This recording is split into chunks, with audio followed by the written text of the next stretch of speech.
Driving into the Z28, 1987, just got dumped. And we welcome you into yet another edition of the Lion Country Kia Goon and Ironhead show. We are coming to you live because that's the way we roll from Quaker Steak and Lube on a Tuesday afternoon. I am back from my Chiefs. Nice to meet you. How are you? my week at the beach. Pretty good time down at Holden Beach in North Carolina.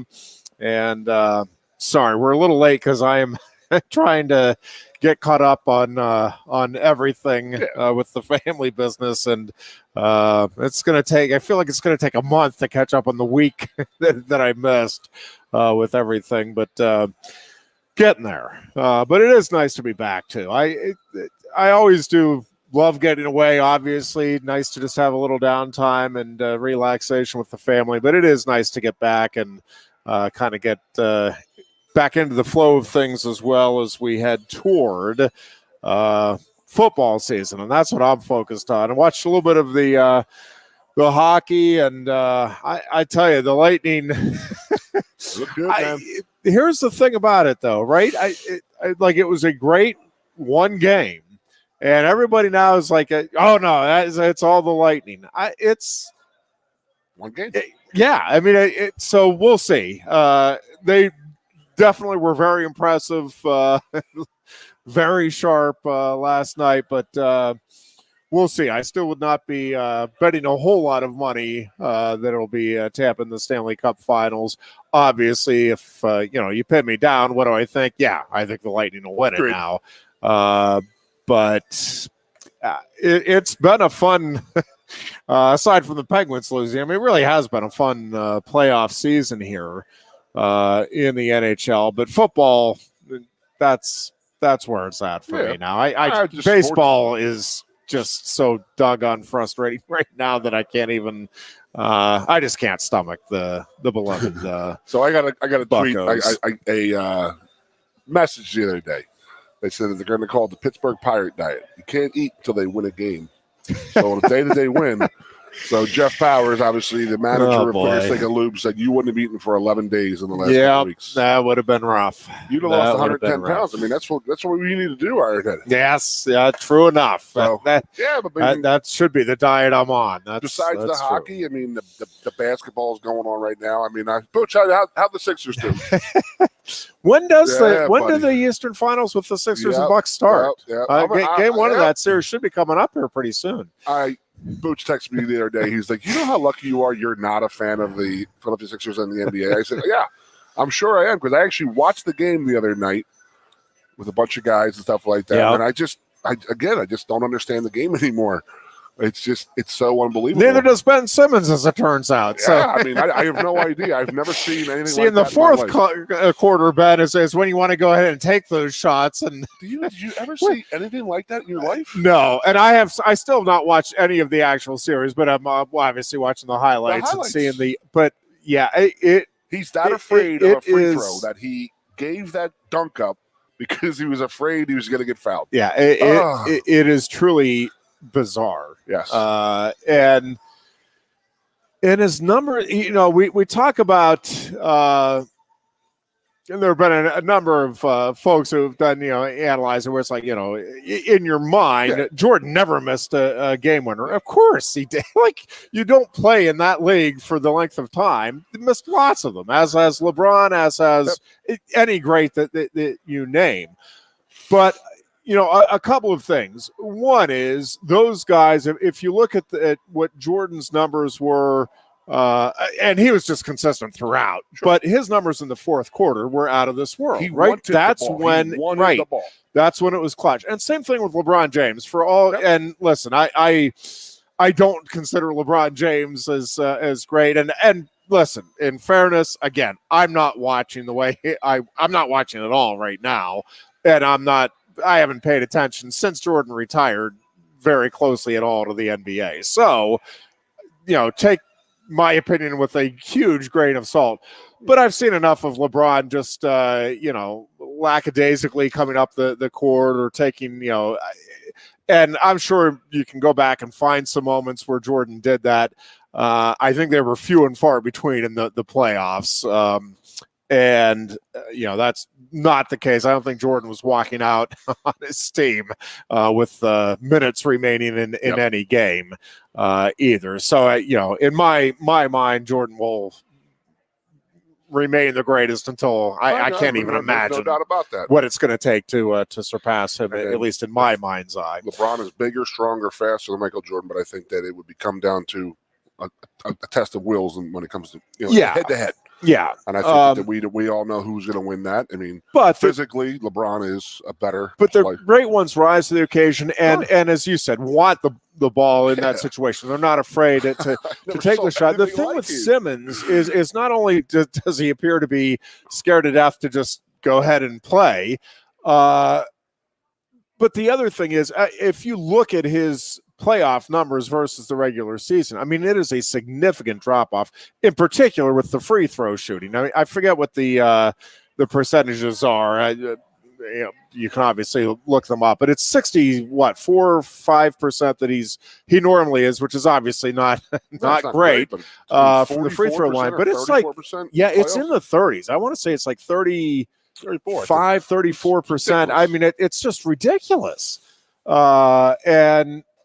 And yeah, I mean, when you have a player, and listen, because I have to tie everything back to wrestling, that's what I'm going to do. But Kale talks about it all the time with his kids, and I'm sure the Sixers are talking to Ben Simmons about it as well. I mean, I'm not. This isn't any great secret or anything, except that it is easier to say than do. But Kale's whole thing is go out and genuinely embrace the moment. Have fun with it, man. Like, you're working your tail off for the opportunity. Why would you not want to go out and showcase all of the time that you've done and go for it? And we saw it, in the NCAA finals this year. Penn State's kids just go out after it. Everything's on the line, and there's Nick Lee trying an inside trip. There's Bravo Young, shooting in low on the leg and getting behind. There's Carter Starace working his way in from a single to a really good double on a great opponent. But the point is, listen, and Penn State has had kids that have gone for it and missed, right? Like that does happen over the course of the years, but you want the guys that go for it. And part of it is, embracing that moment and wanting to be in that moment, wanting to be on the big stage. If you're working your tail off as hard as you have to be where Ben Simmons is right now, and where any wrestler has to be to get on the platform at the NCAA finals, the last thing you want to do, right, is not seize that opportunity. And Simmons not only isn't seizing it, he appears to absolutely want no part of it whatsoever. Booch is on the ground right now, crying in pain and stomach pain, listening to this. But it is. It's just crazy. I mean, I can't think of like it in my life. Never. I really haven't either. I mean, I'm sure there have been other. I got one comparison. Yeah. Remember when Steve Sachs and Mackie Sasser, those guys who couldn't throw the ball from second base to first base, yes, or from the catcher back to the pitcher? Yes. It was like it was a mental block. Yeah. That's what it feels like. Yeah, He's killing Booch. But it is. It's just the most we talk about the Sixers ever. the one subject you like to talk about. I gotta say this. I mean, I know I only watched the one game, and I've been reading about Embiid for years and this and that. But that dude is probably the most physically gifted center since Hakeem Olajuwon, in my opinion. Just watching him play and move around, and I'm not going to say anything about his toughness or his durability, because that seems to be the issue. Oh, it is. He was doing it. I mean, I saw him do the Hakeem, the shake the other night and turn around with a fadeaway. I was like, damn, I haven't seen that in 20 years. Yeah. I mean, you don't see good power post players anymore, and he was impressive. I mean, again, we're talking about one game, and well, I mean, all of a sudden we're the NBA experts over here. We're watching one game. So, Booch. Yeah, I really have. I shouldn't be talking at all, but I listen to enough. A Penguins fan right now. I mean, and watch enough to know that. That's how lucky you are. You don't like the Sixers. That was a great morning text, because I can just imagine him drinking his coffee with a cup of sour, all bitter. But I mean, what a great weekend though, watching, the U.S. Open and how that played out. That was amazing. Could see it coming though. I mean, the way I love how Rahm handled himself. Yep. And he kept on saying when it was done, he goes, at the memorial when he got kicked out because he had COVID. And how about that? 10 days or 14 days after being remarkable diagnosed stuff with the worst plague in the history of the world. He wins the U.S. Open 14 days after contracting it. Amazing. Just amazing. No, it is. But, and that's a guy who, you talk about embracing the moment and just, I think genuinely grateful just for the opportunity to play. And sometimes, again, you can just let it fly when there's not the at least perceived pressure, right? And I think that was the thing. He was just he was in the moment. I mean, and that's when he said afterwards, and he goes, when he missed the memorial, and his wife was really upset. He said she was mad, very upset, pissed off about it. And he says, there's something, it's just happening for a reason. This is happening for a reason. And just to have that kind of willpower and that kind of mentality is amazing. That's a hell of a way to go through life right there. And then something's going to happen. This is happening for a reason. This is happening for a reason.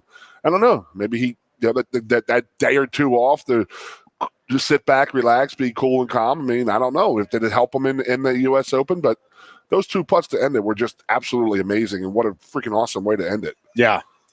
Nope, very, very impressive stuff. A couple things on the football front, and we can go off into all kinds of tangents because that's what we do. Tangent Tuesday. The news yesterday with Carl Nassib. I don't know what your reaction was, Goon, but and this has been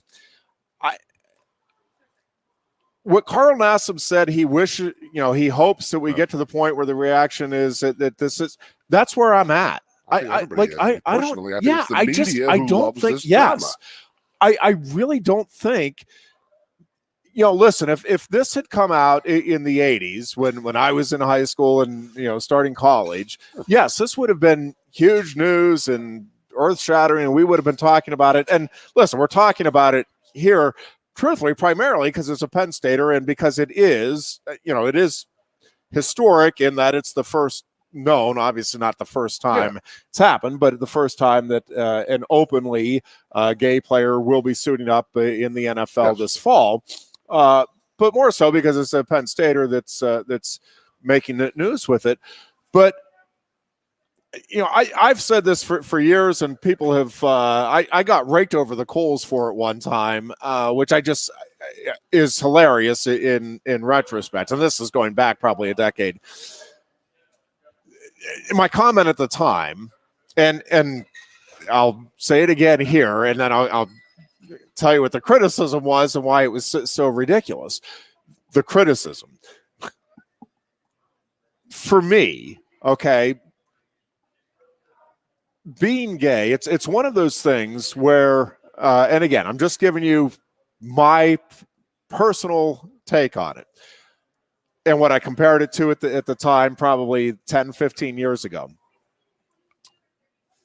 I understand that people are left-handed, right? My stepson is left-handed in some things. We're still trying to figure out what the heck he is, but he throws anything with a stick, he will do left-handed. He bats left-handed. If you put a hockey stick in his hand, which we've done a few times, he goes to his left hand with it. Golf club, same thing. But he throws and writes right-handed, although if you ask him to do it with his left hand, he can do it. So he's either ambidextrous or a mix or whatever. I have a brother like that. But so being left-handed, though, right? Like I only know I can't effectively throw or do anything left-handed. I can't do a thing left-handed. I certainly understand that there are people who are left-handed. I've witnessed it. I get it. It's fine.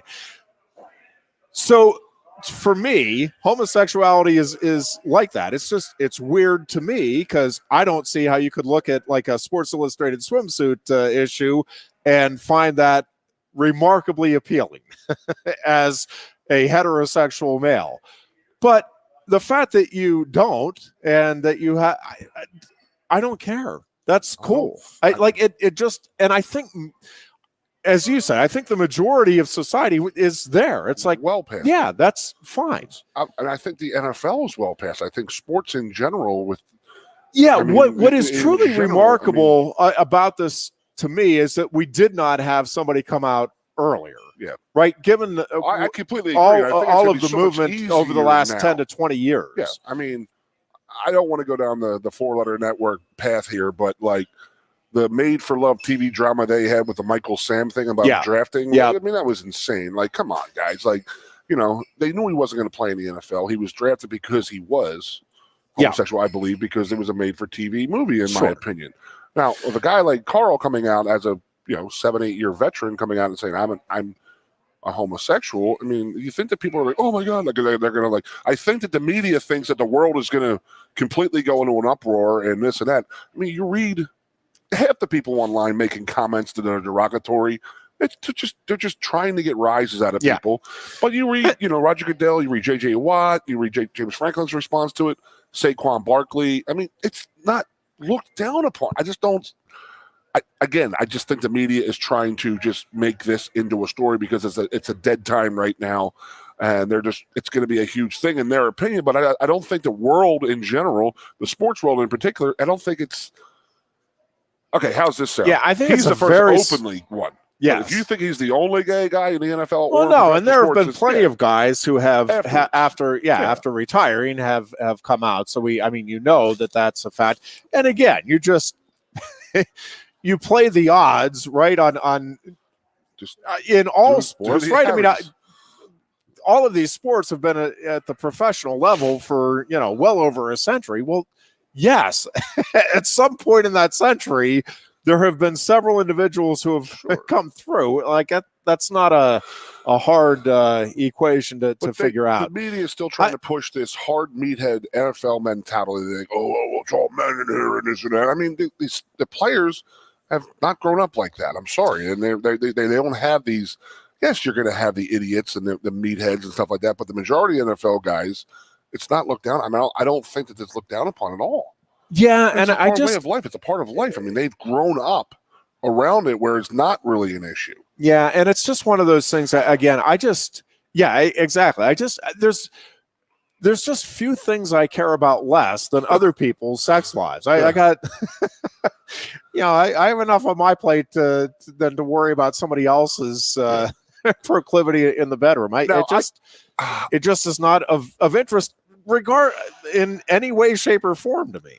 I could see where, this could be an issue from guys on the team, and that is if you're in a room and you obviously are attracted to women, and you're in a women's locker room, and you're changing, and then you're showering, and there's nothing left to be desired when you're in a locker room. You see everything in every angle, and that would freak some players out, and I'm sure it will. Yeah, I mean, it's going to, even in today's pretty lenient world, but there's going to be guys who are freaked out by it, and there's no way around that, and they just got to deal with it.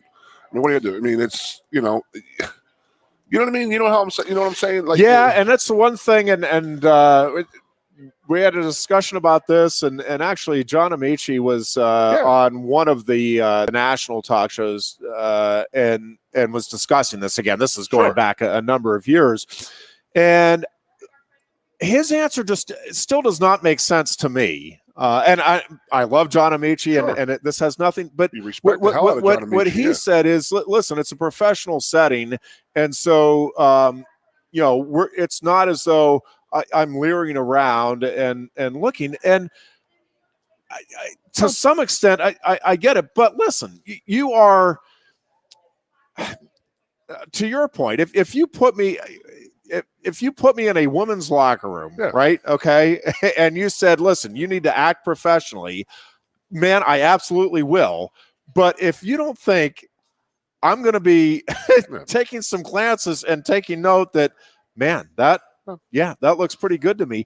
So, do I think, do I think anybody should be fearful that Carl Nassib, after how many years of being in these locker rooms and not doing anything inappropriate, is going to do anything inappropriate? No. But again, there is a reason that they don't allow me in women's locker rooms, even if I promise I'm not going to do anything torrid to anybody. right? There is a lack of privacy there for somebody that has that proclivity, right? And again, it's not that there's any concern, or should, in my mind, should be any concern that anybody's going to act on any impulses. But there, again, it's the same thing, and it's why the whole, having individuals in locker rooms, or I'm sorry, in bathrooms, right? If you identify today as a woman, well, again, there's a reason that people are uncomfortable with that, having you in a restroom where you can see other people's business. Yeah, I got you. Right? There's a reason that you don't want that to happen. If guys are upset about that. But I really, honest to God, 1,000,000% do not think it's an issue. I was with some guys yesterday who were NFL players, and it was just like, so what?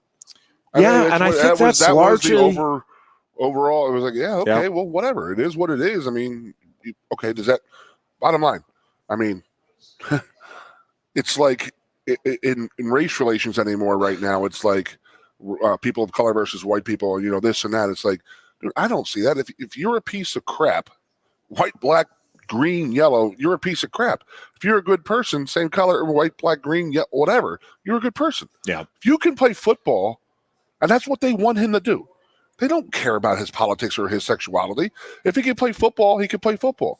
And that's all they're worried about. I mean, if they don't, you know what I'm saying? Yeah. I mean, it is what it, I mean, if he could play football, he could play football, gay or straight. It doesn't matter. It really doesn't matter in the NFL because the best man is going to play in that game for that team. And that's, that's where it's at. Again, I just think the media is just trying to blow this up and make this a big thing. And they'll find somebody who has an issue with it. And then it'll be the days of our lives coming up here real soon. Whereas I've really, honest to God, believe 98% of the NFL and professional sports in general, it's not a big thing to us. It really isn't. Yeah, I just, I think the shrug of the shoulders that Nassib is hoping for in the future, I think it's already here. I mean, I really do. And the fact that he, for 15 years, he's held it and he never felt, that's what's screwy. I mean, that's the screwy part about our society. That is, he does have that feel and I'm sure he has a lot of history of guys making him fearful of saying something. Yeah. And that sucks. And it really does, because you obviously cannot be yourself. Again, good for him. We're talking,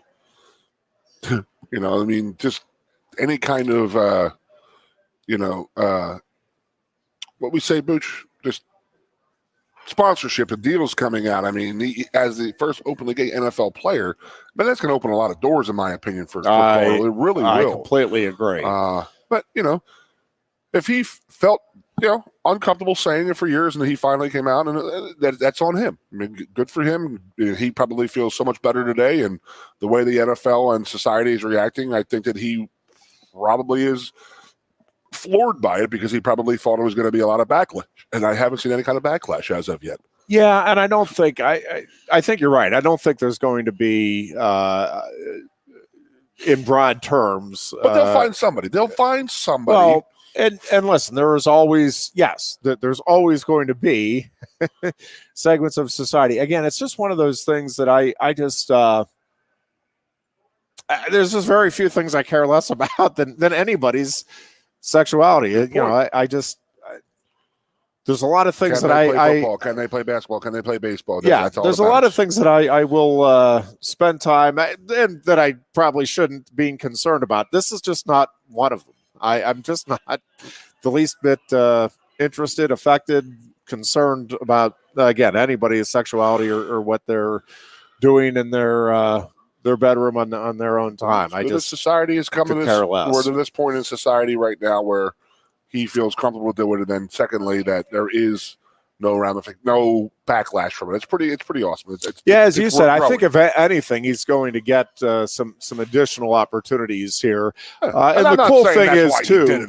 I would not. I didn't mean it. No, I don't think that either. But I do think, and just knowing him, and he said he was donating the $100,000 out of the gate to the Trevor Fund, which is an organization that works for suicide prevention in the gay community.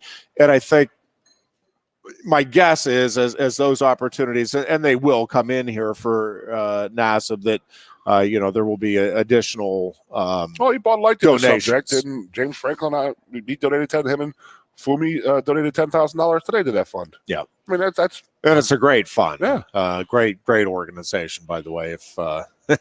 If you're looking to spend a little leftover money on something, you could certainly spend it on worse organizations. The other big news on the football front, I don't know that was big news, but the other news on the football front locally is this. I think it's a pretty remote possibility, but it's still fun to kick around the idea of the Buffalo Bills playing a season or two at Beaver Stadium. It would be super cool. I can't. First of all, I think they'll get something worked out, and I don't think they're ever. I don't think they're ever going to be playing out of Buffalo. Stadium, right? Is that what they are? And I think they'll get something worked out with the current one. And I don't think that they're going to be playing elsewhere. What I heard was it's a very real opportunity. Yeah, would that we'll not see. Be fantastic? It would be neat. I don't think it's nearly as real as you're thinking it is. Because like I said, I think it'll be worked out there. And if not, Toronto is just, I mean, you're talking about a professional sports city that has all of the airport and hotel accommodations that go with that. Penn State is being floated, obviously, in large part because it is Terry Pagola. Sure. And listen, it would be super cool, and I would love to see it. I don't think it's going to happen, but it would be really, really, really honestly, fun. I'm just telling you, look at the taxes in Canada. So financially, okay, so I was with some guys this weekend that were NFL players. So if you looked at the taxes in College Township lately. So I was asking, I asked some of the guys about, I said, what is a typical travel party for an NFL franchise? And I said, 100 rooms? And they're like, oh, yeah, well over that. I mean, give me a hotel in town here that has over 100 rooms. Yeah. That's just one team.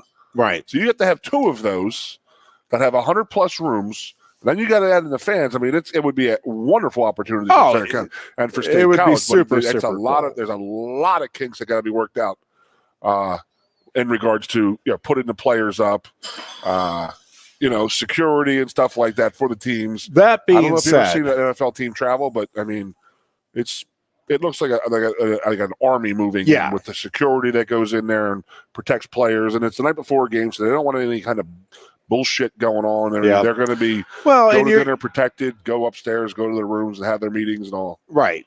And you're going to need to accommodate the Bills on a steady basis, right? Like, I mean, that in and of itself is going to be a little challenging. It's a very real possibility is what I was told, but it's a lot of stuff to be worked. I mean, can they fix up the stadium in the meantime of building the other one? You know what I mean? That's the predicament they're in right now. Yeah. I mean, then it goes to, for years we have been told that Penn State Beaver Stadium is not a winterized stadium. Correct? Has that not been That's what we've been told. We've been told over and over and how many years? So now we're talking about, we can't have an NHL game there because it's not winterized. Now we're talking about having games in December, early January. Even with the way they're playing, they could be making a playoff run. Yep. And just how cool would that be to have a? Yeah, well, welcome to Beaver Stadium for the AFC Championship game between the Bills and the Steelers. Goon. Oh God! Oh, are you kidding me? This is going to be awesome. Oh my God!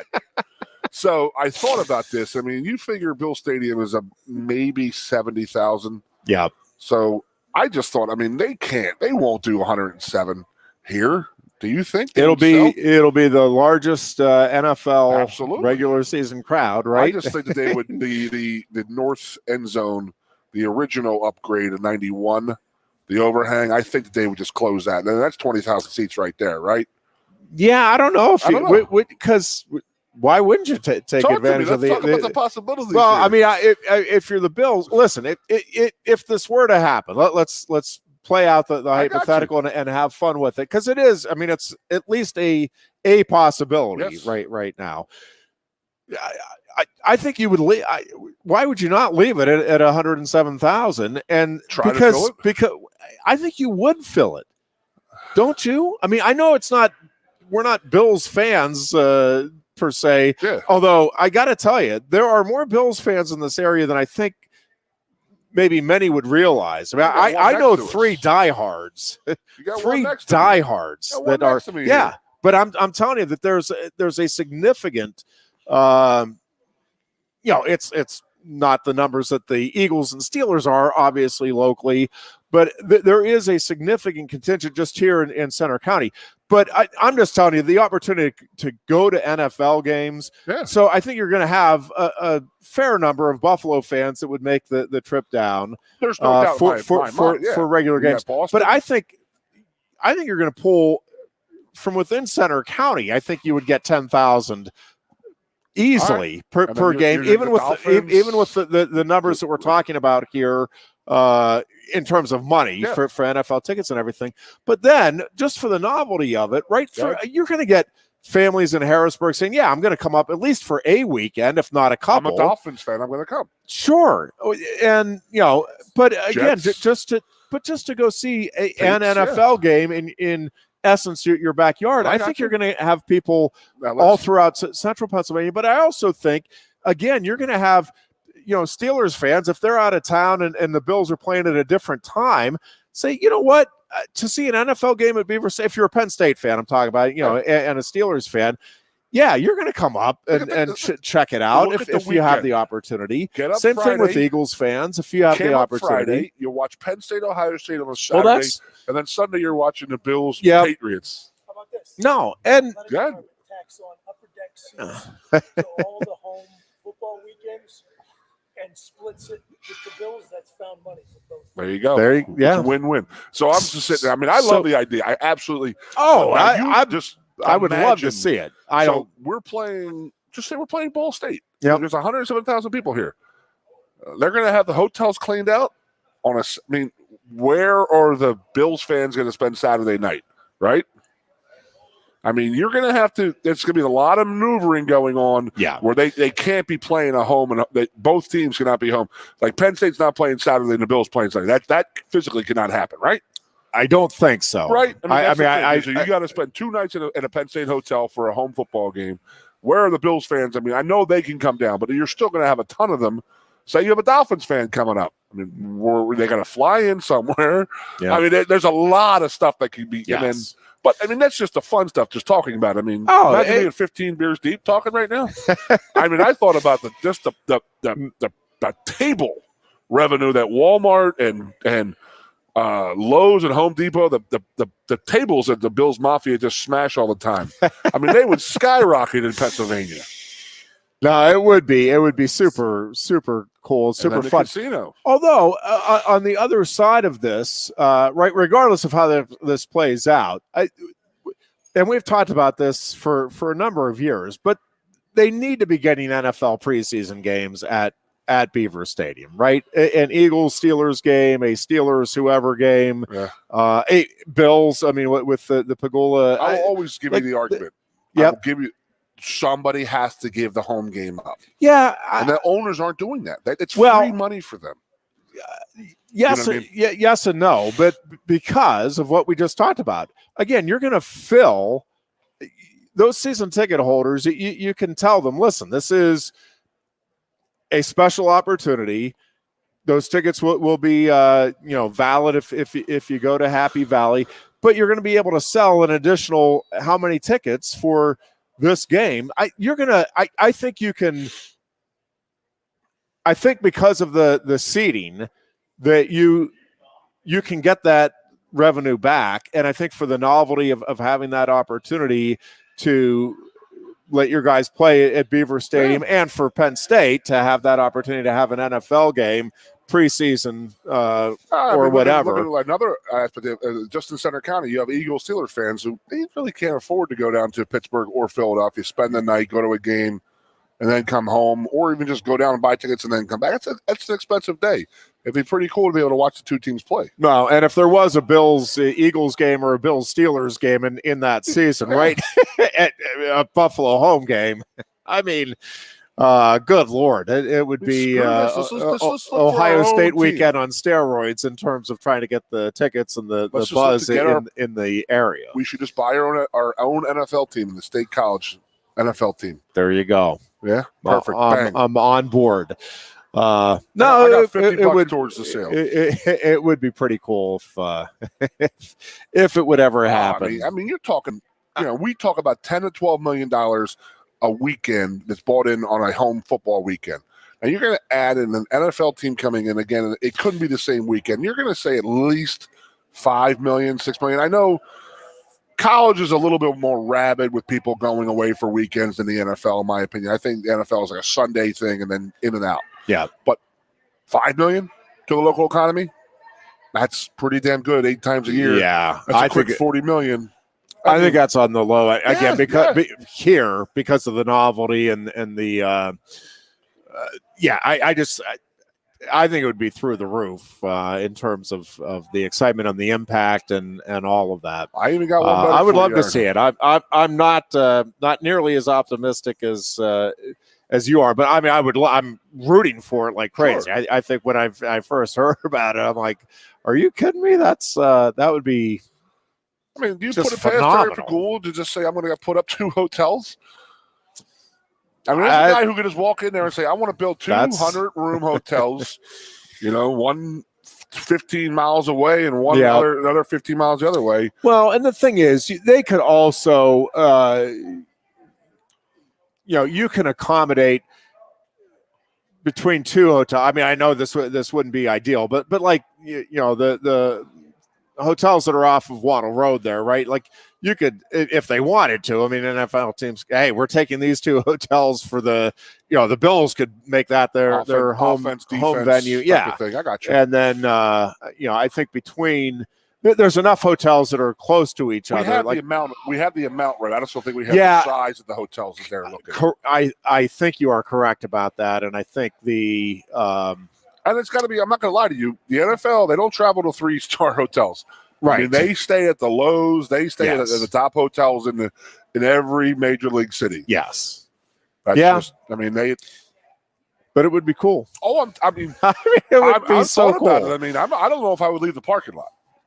I think I'd just get in the van and blow up a mattress and probably pitch a tent somewhere and maybe spend the night and get 2 good tailgate days out of it. Yeah. Light some folding tables on fire, jump off the top of the van, power bomb something, No, Bill's Mafia, baby. It would be super coming to town. Super fun, no doubt about it. We'll take hilarious, man. A break here. We'll be back with more of the Lion Country Kia Goon and Ironhead show from Quaker Steak and Lube right after these messages.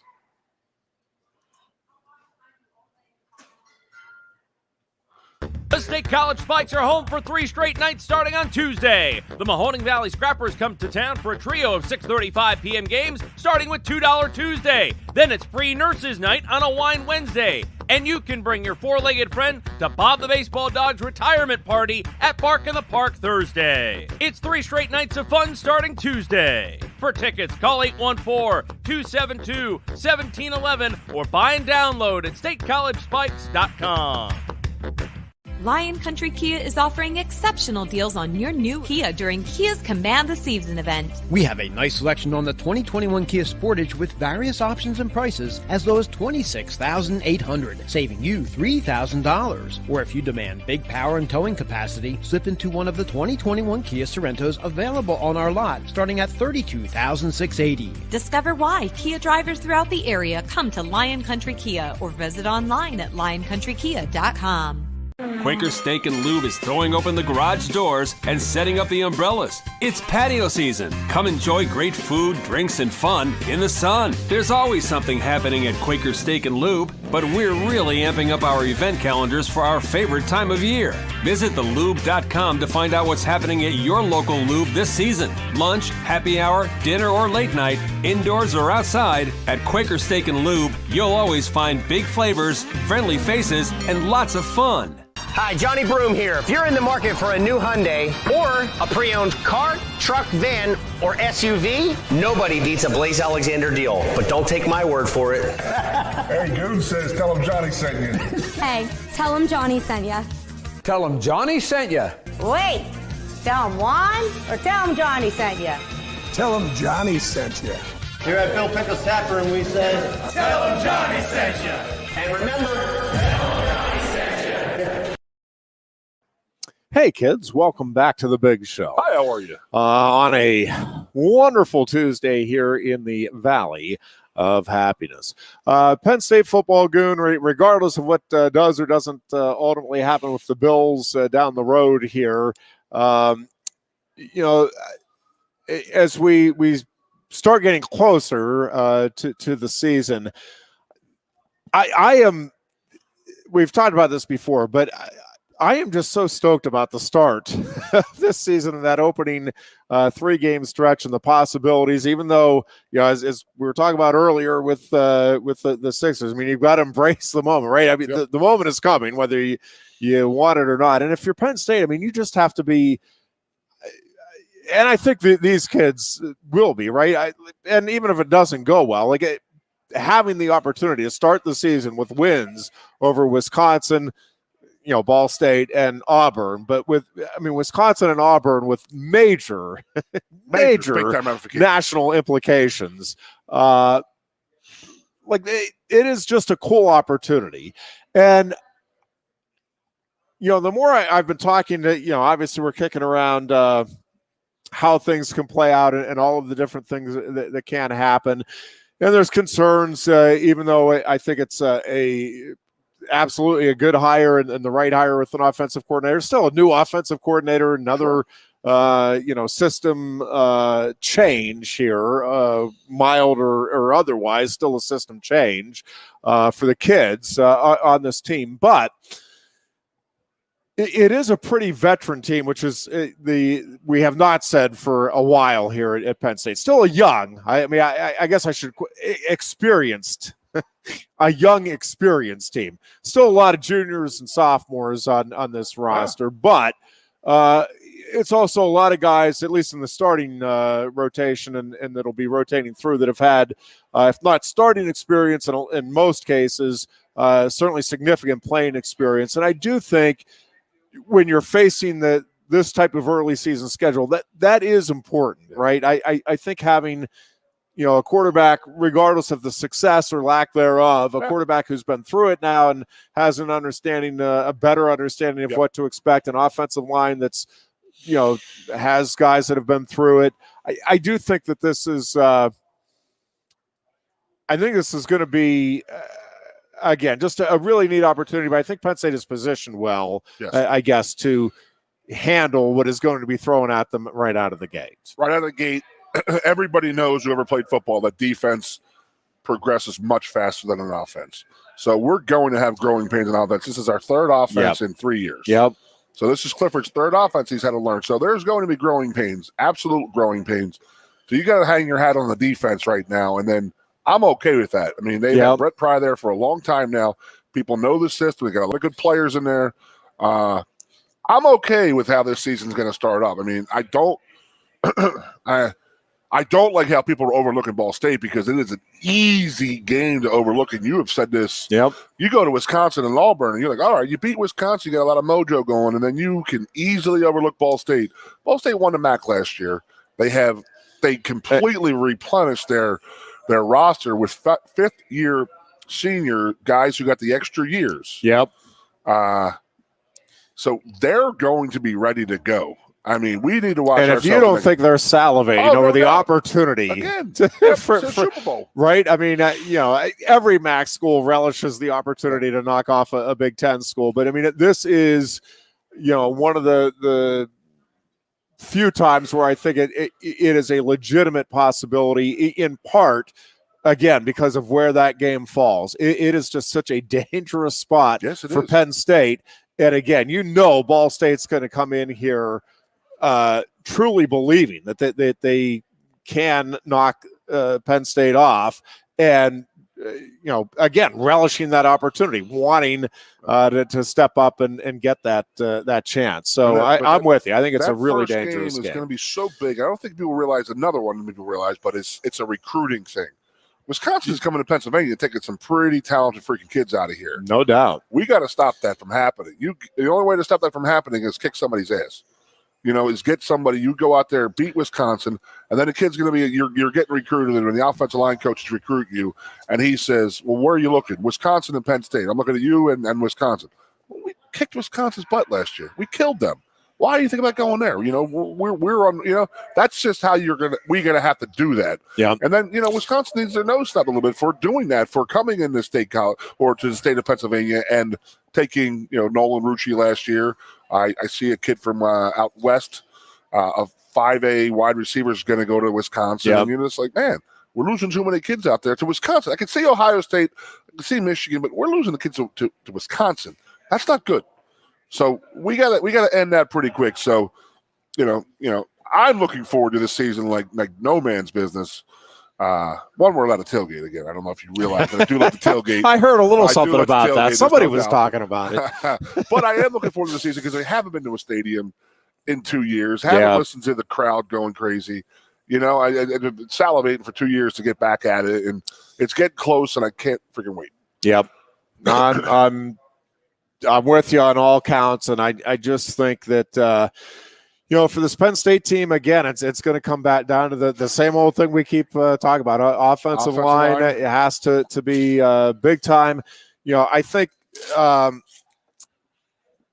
quarterback play just has to be consistent. It has to improve, and then the other thing to me, I think, especially with those first 3 games, is just how critical the special teams. I mean, we talk about it all the time, and it's always important. But when you're talking about big time early season games, right? How often does a punt return or a fumbled, kickoff or punt return? I mean, that is the game, right? Like we see that. A lot. You see it throughout the season, but those early season games in particular, just taking care of the football. I mean, just doing those little things that, if you have a 45-yard field goal or less, you need to hit that in those early season big marquee matchups. And you can't give up.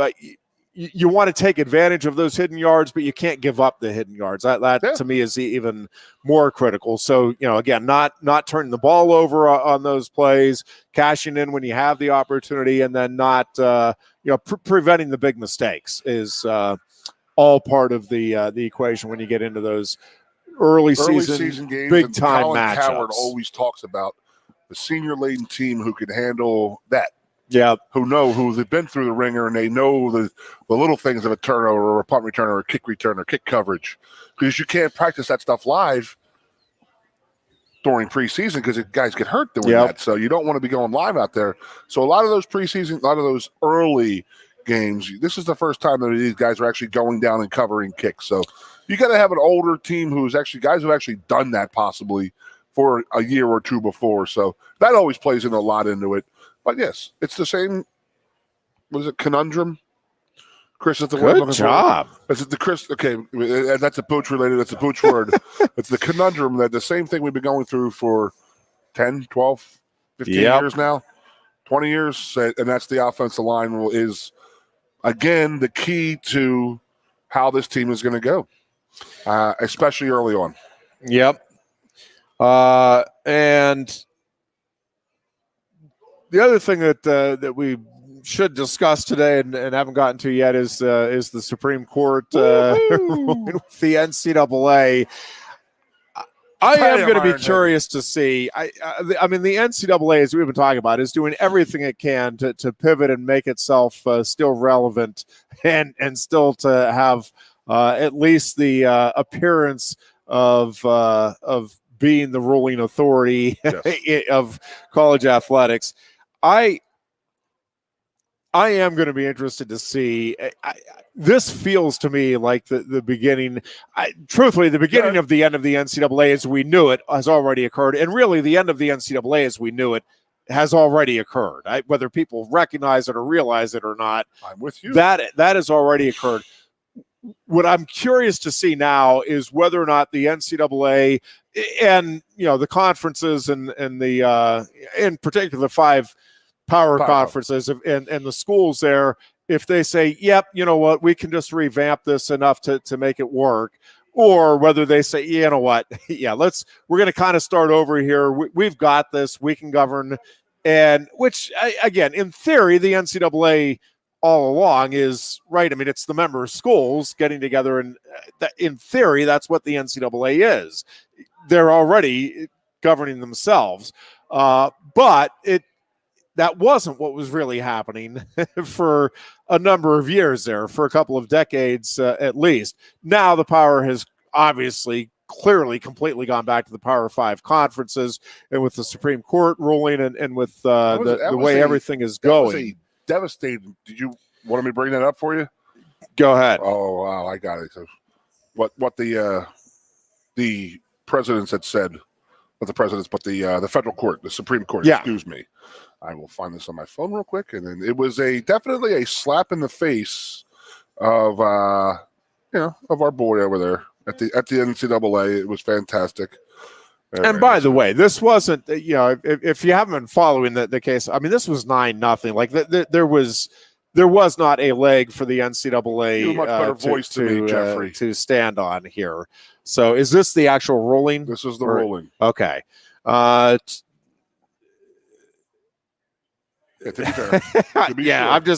I'm enjoying the comments. The comments are fantastic.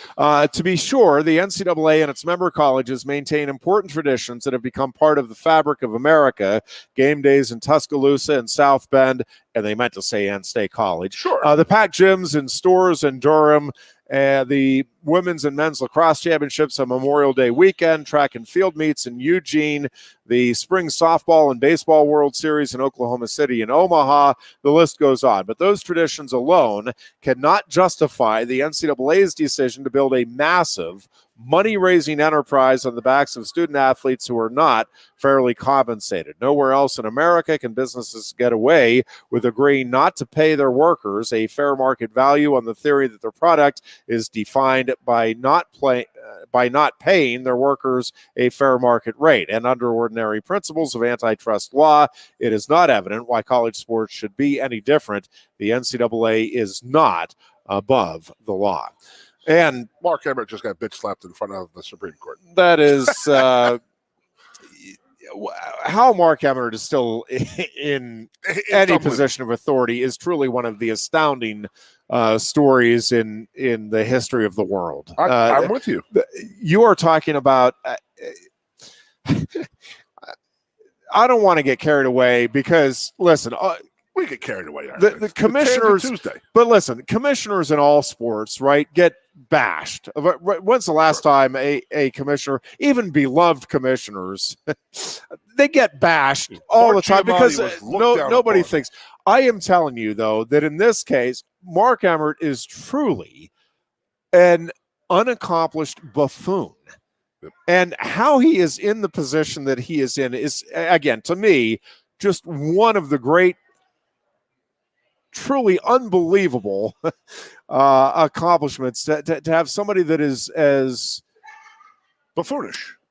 But not just that, but he is genuinely incompetent. Like you can argue against Roger Goodell and the decisions he makes, and you can say that it's bad for the game and this and that, but you at least there is a high degree of effectiveness with what he is executing, right? There's a plan. You can agree or disagree with it.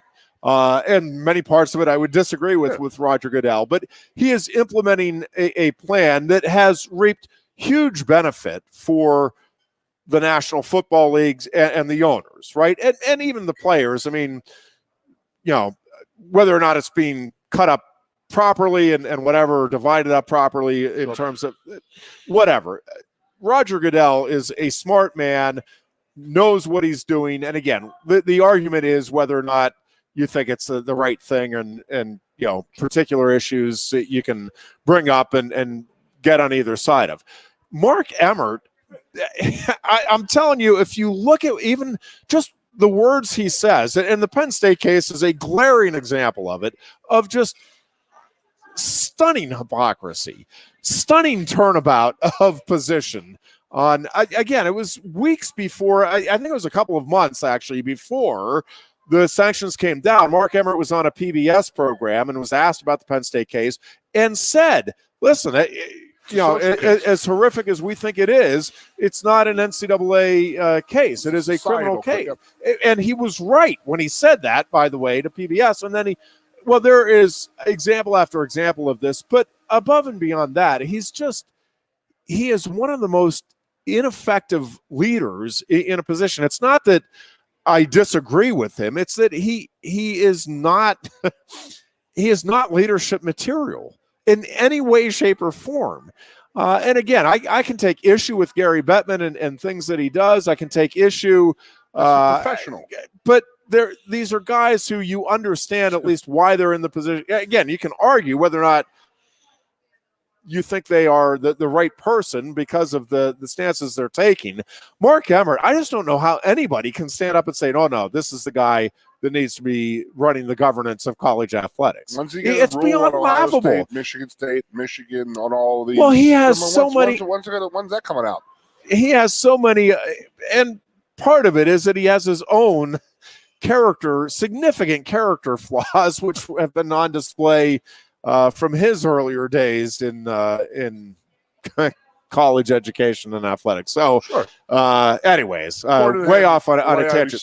But I do think a significant change in leadership is coming, whether it's the NCAA remains the NCAA just completely revamped and reorganized, or whether it's just a whole new governing entity that comes in. I go back to what but Mark Emmert, has to be sitting there realizing, and listen, it's not like he has banked enough money at this point. I mean, I'm not sitting here telling you that Mark Emmert is going to be out on the street and just wondering what hit him. But I do think the NCAA gravy train, that guys like him, I think the level of incompetence at the hierarchy, at the higher levels of the NCAA in that hierarchy, that is going to be wiped out here moving forward. I mean, again, he's a complete idiot, and they're going to do everything in their powers to keep their hands in the cookie jar. They're going to do whatever. I mean, they're going to come out. That their next step is they're going to come out and say, okay, we're going to pay student athletes now. We're going to pay them. Now, my question is, who is paying the student athletes? Is it coming from the NCAA, who is making billions? Or is it going to come from the universities and the NCAA still can maintain their billions? And listen, there are a lot of tricky components here, as there has been with everything, right, in the last few years in college athletics. There's going to be a lot of tricky parts with this as well, because the fact is, whether you like it or not, the fact is college football and college basketball that is the moneymaker. So if you are going by the fair market value, right, then all of these other sports, and listen, I can make an argument that this is what should have happened a long time ago anyway. But if you're making the fair market value, right, then the other sports need to go the club route, sure, right, and not be varsity sports. And it would be devastating in terms of the number of educational opportunities, right, granted through those sports right now. And that's what I am really going to be interested to see, what the approach is here over the course of the next year or so, from the NCAA, from the member institutions, and from the student athletes themselves. Because again, it's one of those things where sometimes you need to be careful what you're wishing for, because it could result in, I think everybody is initially reading this as, oh, what a win for the student athletes. Well, is it? It may ultimately be a devastating blow for student athletes across the board. Tremendous benefit for football and basketball players. And again, maybe at some schools for baseball, maybe for hockey at some schools, but boy, across the board, again, you may be looking at a whole new world. Build a payment into the scholarship. Just again, I go back to what I say. Every scholarship player gets $3,000 a month, and then it's all over with.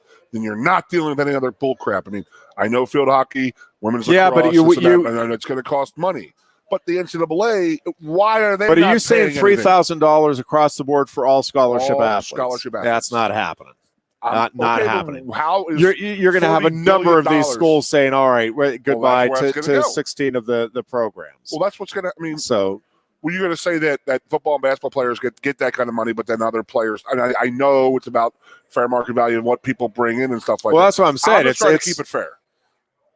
That's just how I feel about it. It should be. I mean, you're spending. well, 40 to fair is a funny 55,000. word to use, though, because you're trying to make it equal, not necessarily fair. I want it equal because I'm telling you, I know, but I'm telling you that's not equal. Is not one isn't fair, and two isn't workable with the current model that intercollegiate athletics is set I up. know because I go back to the locker room environment of this and that. If guys are getting more and more, and that's a whole nother show there, Bubba. We can go down that route. Yeah, we may delve into it on another day. For now, that'll do it for today's edition of the Lion Country Kia Goon and Ironhead Show. We appreciate your tuning in, and we will be back on Thursday.